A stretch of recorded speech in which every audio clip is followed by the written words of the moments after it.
کل عدم جماعت اور حکومت کے درمیان مذاکرات کو 24 گھنٹے سے زائد گزر گئے، لیکن بعض مقامات پر رکاوٹیں برقرار۔ چناب پل پر جی ٹی روڈ 11ویں روز بھی بند۔ ٹرک ڈرائیورز نے سخت سردی میں ایک اور رات گزار دی۔ گجرات اور گرد و نواح میں انٹرنیٹ سروس تاحال معطل۔ مذاکراتی کمیٹی کے رکن مولانا بشیر فاروقی کی سما کے پروگرام ندیم ملک لائیو میں گفتگو۔ بولے آرمی چیف نے کہا فوج کبھی نہیں چاہے گی ملک میں کسی ایک شخص کی بھی جان جائے۔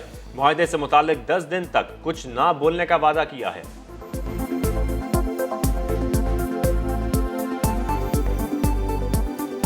آرمی چیف نے کیا بولا آپ سے؟ وہی بولیں گے جو بولنا چاہیے تھا کہ بھائی پاکستان میں کیا فوج چاہے گی کہ کسی کی ایک جان چلی جائے۔ وہ جو لفافہ آپ دکھاتے ہیں جس کے اوپر سیل لگی ہوئی ہے، اس لفافے کے اندر کیا ہے؟ اس میں جو کچھ ہے مسئلے کا حل ہے۔ مذاکرات ہی مسئلے کا واحد حل تھے، ملک میں کسی قسم کی قتل و غارت نہیں چاہتا۔ وزیر اعظم عمران خان نے کور کمیٹی کو اعتماد میں لیا، بتایا طاقت کے استعمال اور انتشار کا کبھی حامی نہیں رہا، بے امنی کا کسی کو فائدہ نہیں ہوگا۔ وزیر اعظم نے پارٹی ارکان کو کل عدم جماعت کے ساتھ معاہدے پر بات کرنے سے روک دیا، عوام میں جا کر کارکردگی بتانے اور رابطہ مہم تیز کرنے کی ہدایت۔ فواد چودھری کہتے ہیں وزیر اعظم 1 کروڑ سے زیادہ آبادی کے لیے براہ راست ریلیف کا اعلان کریں گے۔ پنجاب میں میئر کا انتخاب براہ راست ہوگا۔ ظلم کیا اس حکومت نے ان 3.5 سالوں میں، جتنے وعدے انہوں نے کیے، نہ صرف ان وعدوں سے بے وفائی کی انہوں نے، بلکہ دوسری انتہا پر چلے گئے۔ ریاست مدینہ کا نام لینے والے اس کے الٹ ان کے 3.5 سال انہوں نے یہاں پر کام کیا۔ خوف آتا ہے کہ آئندہ الیکشن کے نتیجے میں جو بھی حکومت ہوگی وہ کس طرح اس تباہ شدہ معیشت کو دوبارہ بحال کر سکے گی۔ آنے والے حکمران کیسے معیشت کو سنبھالیں گے؟ شہباز شریف کو فکر پڑ گئی، بولے مہنگائی نے مار ڈالا، تبدیلی سرکار ساری حدیں پار کر گئی۔ عدم اعتماد اور لانگ مارچ کے سوال پر بولے ابھی عدم اعتماد کا وقت نہیں، لانگ مارچ پر مشاورت کریں گے۔ اپوزیشن لیڈر نے کہا آپ مجھے مفاہمت کا بادشاہ کہتے ہیں مگر بادشاہ بار بار جیل نہیں جاتا۔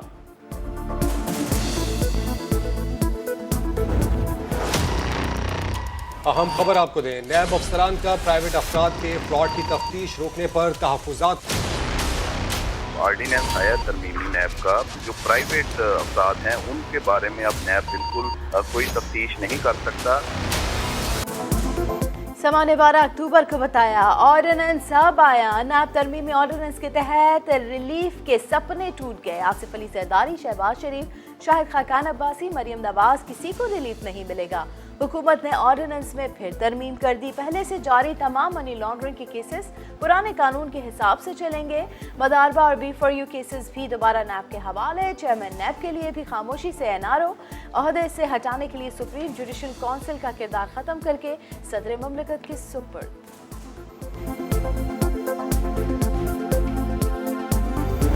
یہ ہواؤں کے رخ جو ہے نا بالکل بدل چکے ہیں، کو جو 2-4% لوگوں نے ووٹ دیے تھے وہ لوگ بھی اب منافق ہو گئے ہیں، اور انشاءاللہ تعالیٰ آپ دیکھیں گے کہ PTI کے لوگ اپنی ضمانتیں ضبط کرائیں گے جب بھی اس ملک میں لگے۔ وزیر اعظم صاحب نے کہا ہے کہ ان کی یہ وجہ سے یہ سارا ہوا ہے، تو میں نے بہت پہلے کہا تھا کہ ان کے لیے آئیڈیل جاب جو ہے وہ پاکستان کرکٹ بورڈ کی چیف ایگزیکٹو بننا ہے۔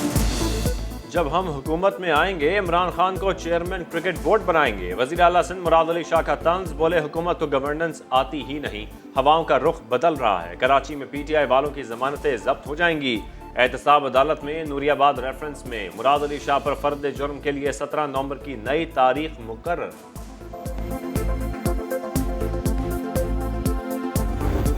مسلم لیگ نون یہ اعلان کرنا چاہتی ہے کہ ہم اگلے انتخاب کے اندر سندھ کی سیاست میں بھرپور کردار ادا کریں گے اور سندھ کے عوام کو ویسی ترقی سے روشناس کرائیں گے جیسی پنجاب میں ہم نے کر کے دکھائی ہے۔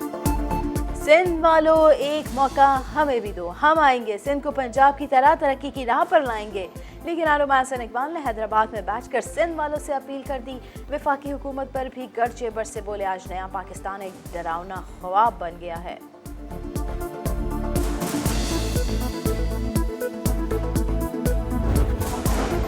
کراچی میں غیر قانونی عمارتیں اب بنیں گی نہیں گریں گی۔ سپریم کورٹ کے بعد سندھ ہائی کورٹ نے بڑا حکم دے دیا۔ SBCA کو صدر میں واقع 4 منزلہ مکہ ٹیرس کے غیر قانونی طور پر تعمیر حصے کے خلاف کارروائی کی ہدایت کر دی۔